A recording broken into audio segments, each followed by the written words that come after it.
So, hello guys, andito ako ngayon sa Chaong, Quezon. So, ito yung property papakita ko, Provincial Highway ng San Juan at San Juan, Batangas at Chaong, Quezon. Yan. So, makikita nyo, Provincial Highway siya.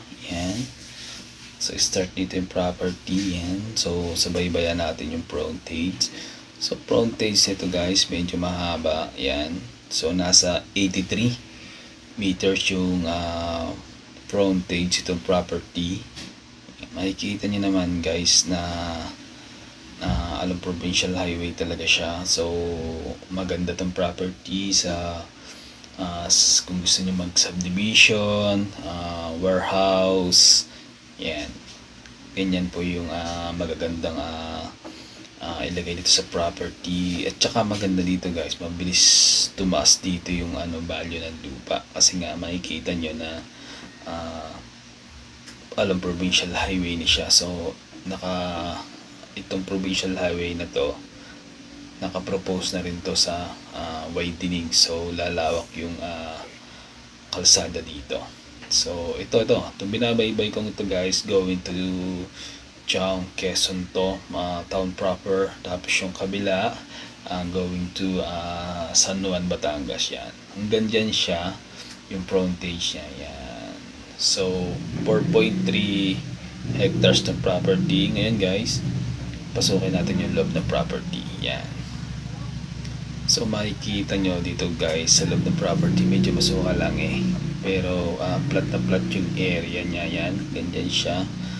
Tapos pa ganyan na siya property. So ang mga tanim dito guys, maraming tanim dito. Yan, mga saging. Yan.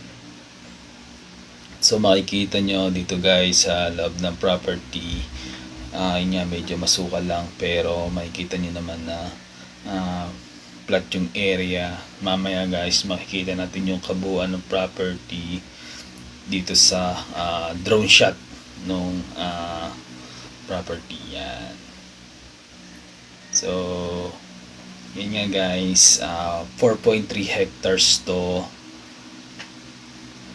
Titled siya na 950 per square meter yung price niya. So kaya ganun yung price niya guys, makikita nyo naman na provincial highway siya. Yung iba nga dito guys na makakatabi niya 1.5 per square meter na pero ito makikita nyo guys 950 per square meter pa siya.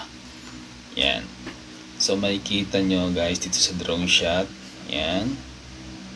Ayan yung kaninang pinuntahan ko na provincial highway.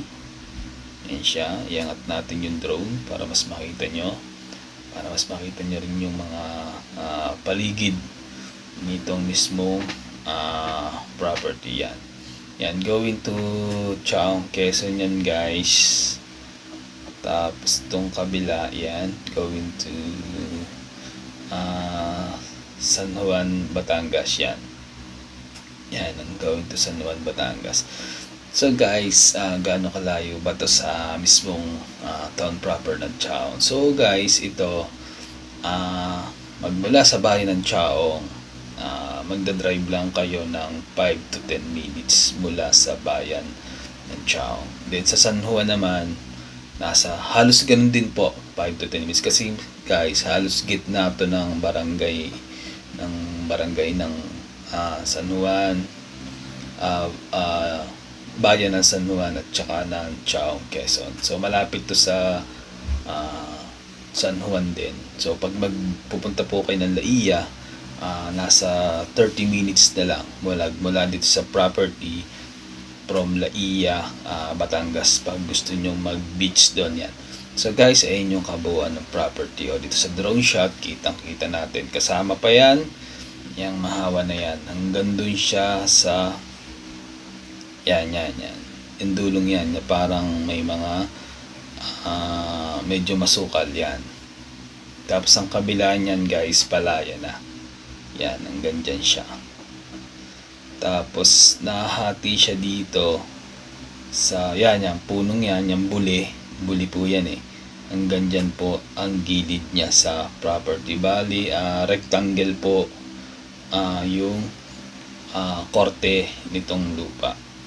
So si Chaong kasi guys, medyo malapit na itong ma-develop, lalo na pag natapos na po yung TR4 exit. So mula po sa TR4 exit, magdadrive lang po kayo dito ng mga 15 minutes. Tapos may ginagawa po dito bypass road mula Lucena hanggang Lipa. So malapit din to sa bypass road. So sa mga interested dyan guys, andyan yung number ko sa yung screen, kontakin nyo lang ako.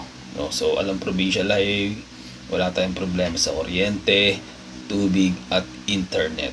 Yan. So bali commercial lot po talaga siya. Yan. So makikita nyo dito sa drone shot guys, yung mga katabing farm nya, okay na okay po siya. Maganda po yung property. Yan guys. So sa mga interested dyan guys, kontakin nyo lang ako sa number na nasa yung screen.